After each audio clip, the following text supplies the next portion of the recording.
पिछली क्लास में हमने क्या कहाँ तक पढ़ लिया था? हमने पढ़ा होगा प्लाज्मा की प्रोटीन्स के बारे में, ठीक है। अब प्लाज्मा की प्रोटीन तीन प्रकार की थी। तो एक पहला था fibrinogen, fibrinogen plus prothrombin, prothrombin यानी पहले प्रकार की प्रोटीन थी फाइब्रिनोजन और प्रोथ्रोम्बिन। दूसरी प्रकार की थी एल्बुमिन, एल्बुमिन।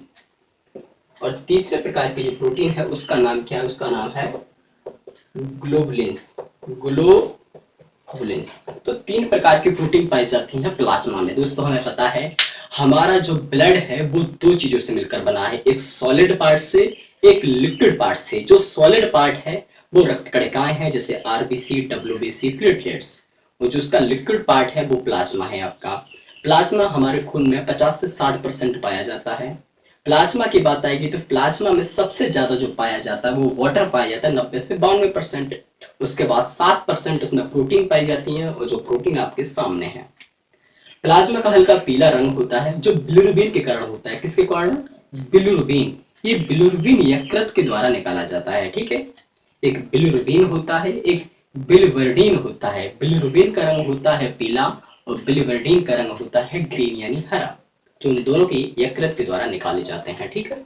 अब ये तीनों प्रोटीन किसकी प्रोटीन है? प्लाज्मा की। और ये निकलती कहाँ से? तो यकृत से निकलती है, आपको ये याद रखना है, ठीक है। अब इस फाइब्रिनोजन और प्रोथ्रोम्बिन का काम क्या है? इनका काम है रक्त का थक्का जमाने में सहायता करना। क्या काम है? रक्त का थक्का जमाने में सहायता करना। यानी कि आपको पता होगा रक्त का थक्का किसे कहते हैं, ब्लड क्लॉटिंग कहते किसे कहते हैं। मान लीजिए आपको चोट लग जाती है, अगर आपको कहीं भी चोट लग गई तो आपको पता है कि आपका जो खून होता है कुछ देर बाद मतलब उसका निकलना बंद हो जाता है। क्यों बंद हो जाता है? क्योंकि वहां पर क्लॉटिंग हो जाता है, यानी रक्त का थक्का जम जाता है, जिसकी वजह से क्या होता है? आपका खून बहना बंद हो जाता है। ये बात आपके लिए अच्छी है या बुरी है? बहुत अच्छी है। यानी अगर खून ज्यादा नहीं बहेगा तो खून का लॉस कम हो जाएगा, ठीक है। खून का लॉस नहीं होगा तो ये क्या करती है? रक्त का थक्का जमाने में सहायक होती है। पूछी जाती है कि विटामिन ऐसी कौन सी है जो रक्त का थक्का जमाने में सहायक है? तो विटामिन के है रक्त का थक्का जमाने में सहायक। कौन सी ऐसी धातु है जो रक्त का थक्का जमाने में सहायक है? तो कैल्शियम रक्त का थक्का जमाने में सहायक है। ब्लड का ऐसा कौन सा भाग है या ब्लड की कौन सी कणिकाएं हैं जो रक्त का थक्का जमाने में सहायक है? तो वो है प्लेटलेट्स, प्लेटलेट्स, ठीक है। प्लाज्मा की कौन सी प्रोटीन है जो रक्त का थक्का जमाने में सहायक है? तो ये आपको दोनों दिख रही है प्रोटीन, ठीक है। यहां से आपको क्वेश्चन बन सकता है। अब दूसरी जो चीज है वो है एल्बुमिन। क्या है? एल्बुमिन। अब एल्बुमिन का क्या काम है? तो एल्बुमिन का काम है जो आपका प्लाज्मा का परासरणी दाब है ना, प्लाज्मा का परासरणी दाब, परासरणी दाब को इंग्लिश में बोलते हैं ऑस्मोटिक, ऑस्मोटिक प्रेशर। परासरणी दाब को इंग्लिश में क्या बोलते हैं? Osmotic pressure. इसको हमेशा सामान्य बनाए रखता है। अब आपको समझ में आया ही नहीं होगा कि ऑस्मोटिक प्रेशर होता क्या है, कहाँ पर ये लगता है, कहाँ काम करता है। तो दोस्तों याद रखना है आपको, मैं आपको बता दूं कि ऑस्मोटिक प्रेशर किस प्रकार का होता है। मान लीजिए आपका यहाँ से इसमें रक्त बह रहा है, कोई नली है या कह सकते हैं सिराया धमनी, इसमें से रक्त बह रहा है, ठीक है।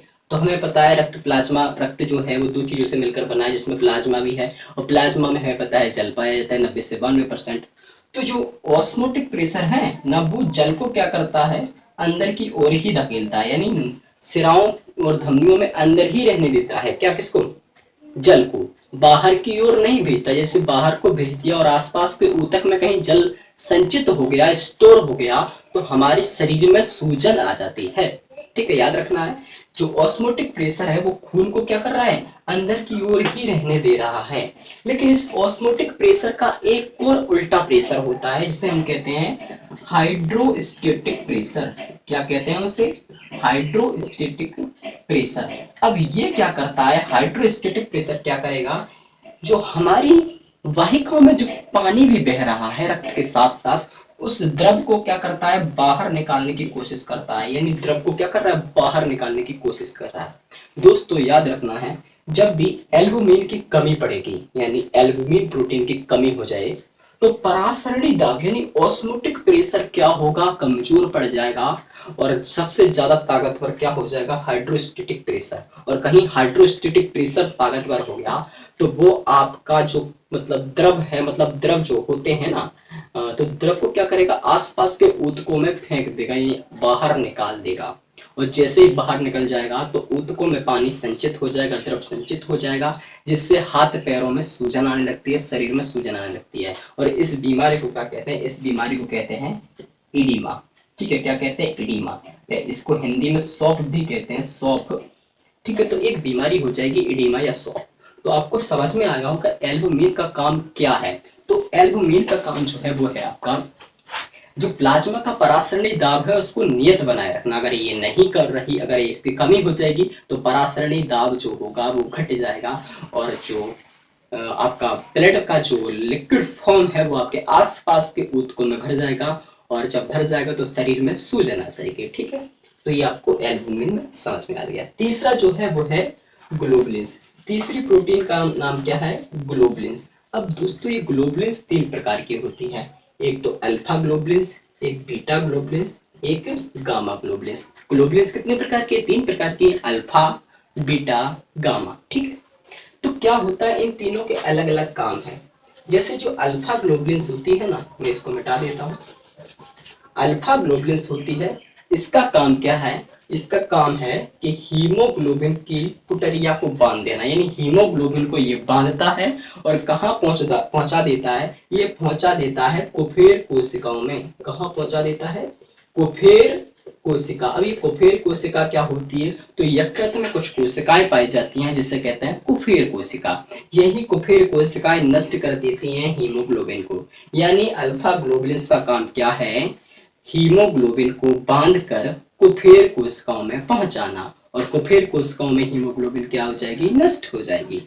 ये कुफेर कोशिका यकृत में पाई जाती हैं।